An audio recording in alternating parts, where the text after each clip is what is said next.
o señoritas.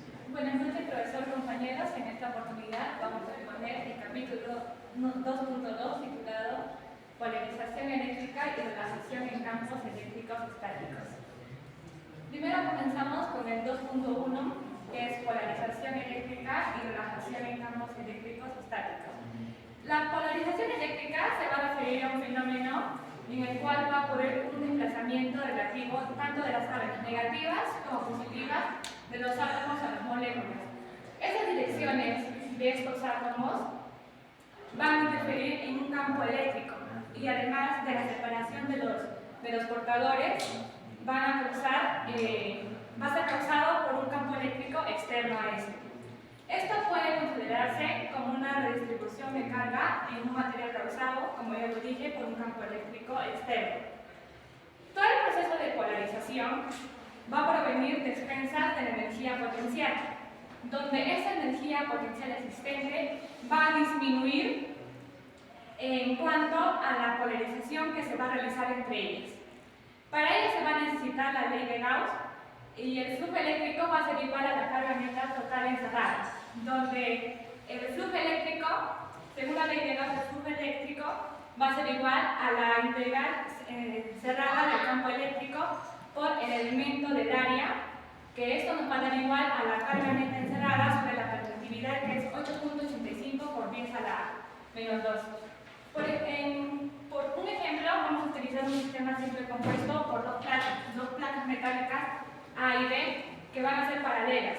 Estas por una área y separadas por una distancia menor a la dimensión lineal de las placas. Supongamos que se va a introducir una carga positiva en la placa superior y una carga negativa en la placa inferior, pero estas van a tener una igual magnitud.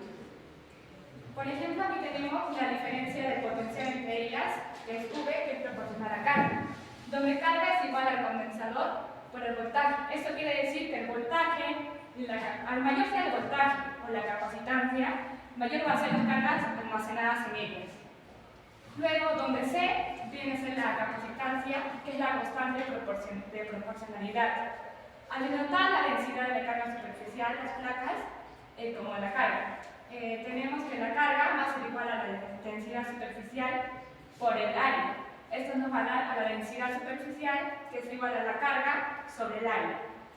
Luego tenemos donde F viene a ser la intensidad del campo eléctrico, que es simplemente una igualdad del voltaje sobre densidad, donde podemos expresar de la siguiente forma.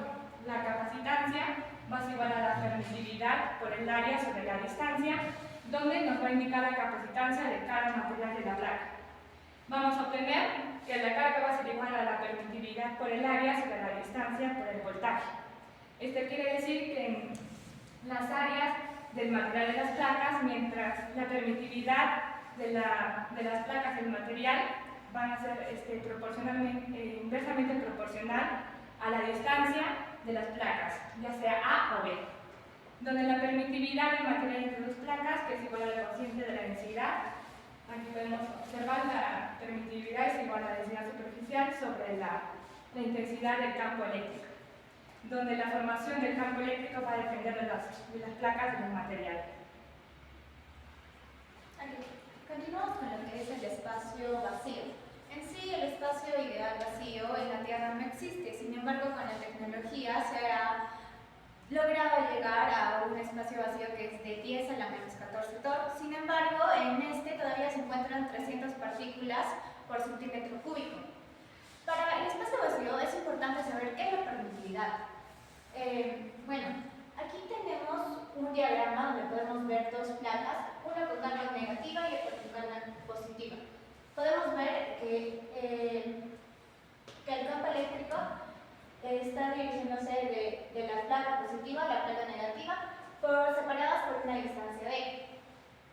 La carga sobre las placas lo que produce es un campo eléctrico uniforme, que es el F sub 0, que es en el espacio, o sea, es el campo eléctrico en el espacio vacío. Aquí tenemos una ley, que es la ley de Gauss, que nos dice que en el espacio vacío la densidad del flujo eléctrico va a ser igual a la permitividad del vacío.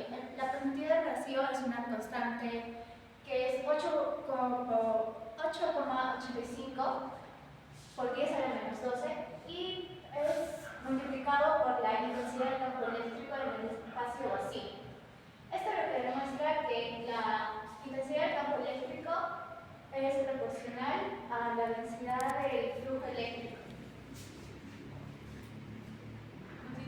el 2.2 materiales conductores. Un material conductor o simplemente un conductor se va a referir a un material que contiene muchos portadores de cargas libres móviles. Por ejemplo, tenemos dos piezas tanto de cobre o de sodio, donde la concentración de los átomos va a ser igual a la concentración de los electrones, es decir, de 10 a la 22 o 10 a la 23 centímetros a la menos 3. Estos electrones se van a mover libremente y de forma aleatoria, distribuyéndose con una uniformidad estadística en una red cristalina de iones positivos ordenados regularmente, como vamos a observar en la figura A. Esto va a crear una carga especial neta negativa en una de las superficies, ya sea en la A o en la B, y una carga especial neta en la otra, de manera similar a la polarización electrónica de un átomo. La carga positiva en la placa A va a inducir una carga negativa de igual magnitud, pero de una polaridad opuesta. Y asimismo va a ser una carga negativa, pero en la placa B. Por ejemplo, tenemos en el espacio de vacío entre la placa A y entre la placa B de la superficie del metal, donde la fórmula nos indica que la densidad superficial va a ser igual a la permitividad por la intensidad del campo eléctrico, donde nos va a dar el desplazamiento eléctrico del vacío. Esto es igual a la permitividad por la intensidad del campo eléctrico, donde nos quiere decir la relación que va a existir entre el campo eléctrico y la distancia entre las placas, ya sea A o B. Además, dentro del material no va a existir un flujo eléctrico, donde el flujo eléctrico va a ser igual a cero o, mejor dicho, las cargas se van a cancelar entre sí. Luego tenemos lo que es la distribución de iones positivos, como podemos observar aquí, donde nos muestra una red cristalina donde se va a apuntar, va a distribuirse de una forma aleatoria. Y luego tenemos la distribución de electrones libres, donde estos iones se van a mover libremente por el espacio y se van a poder acumular, pero no de una distribución no uniforme.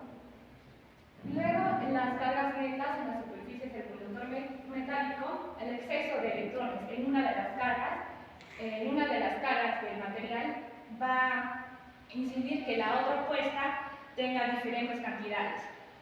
Y como podemos observar en esta figura, el volumen de la carga positiva en la placa superior va a ser positivo con una densidad positiva y en la carga superior con una densidad negativa, que hace que la carga total va a ser cero. El metal va a tener un espesor de a la menos 2s con un flujo eléctrico cero, o mejor dicho, que las cargas se van a cancelar entre sí. Aquí podemos observar que la carga de la placa con densidad de la carga superficial va a inducir una carga igual en magnitud, pero de una polaridad opuesta.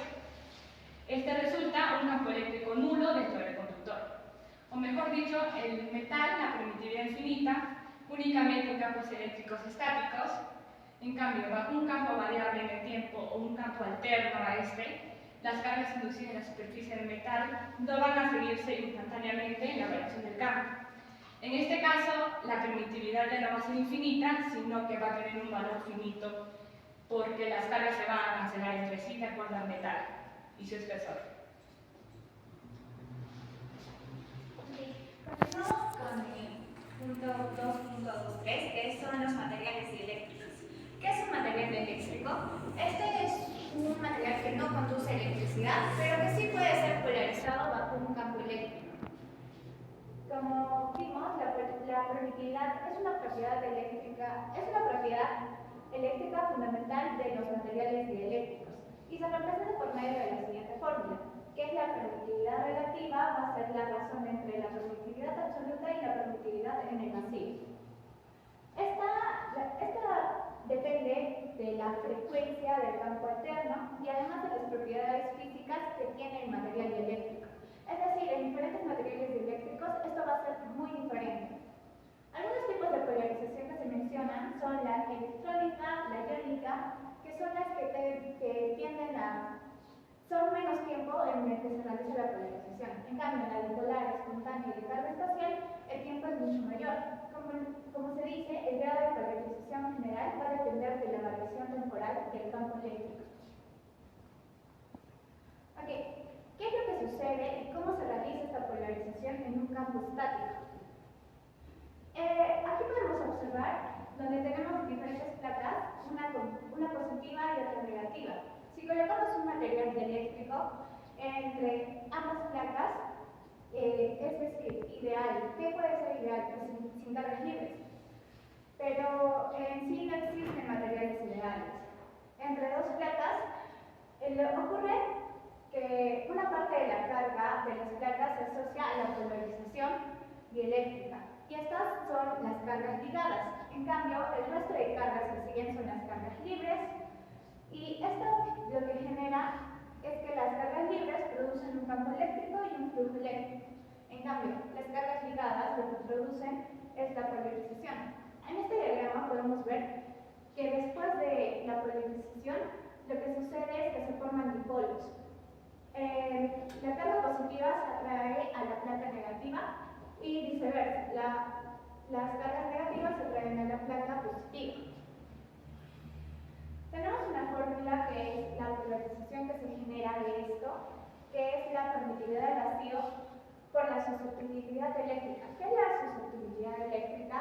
Es qué tan fácil puede que se polarice el material. Esto es totalmente independiente para cada material por el campo. Y la permitividad relativa es igual a 1 más la susceptibilidad eléctrica. La susceptibilidad eléctrica ya mencioné que es tan fácil y se puede polarizar el material, más 1 es el vacío.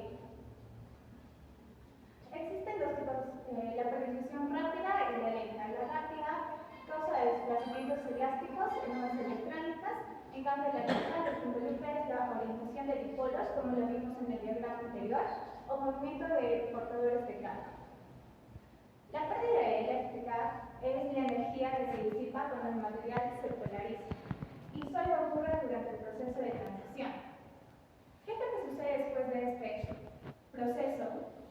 Cuando se cortocircuitan las placas, las cargas libres se van a neutralizar y además la despolarización va a tomar un tiempo, dependiendo de la temperatura. Aquí podemos observar lo que es un modelo eléctrico equivalente. ¿Por qué existe este modelo? Es porque los materiales eléctricos no existen. Sin embargo, por eso se usa este circuito, donde tenemos la resistencia relativa, el capacitor y una resistencia de fuga. Y el tiempo de relajación dieléctrica. El tiempo de relajación dieléctrica es la resistividad del material por la permitividad estática. Lo que representa es que tarda la carga inducida en decaer en un porcentaje de 36.7% del valor inicial. Tenemos un ejemplo que si el material, la permitividad estática es 3 veces la permitividad del vacío por la resistividad del material con un valor de 10 a la 18, esto nos da un tiempo de relajación eléctrica de 3 días, lo que significa que incluso mucho después un capacitor desconectado puede mantener una carga.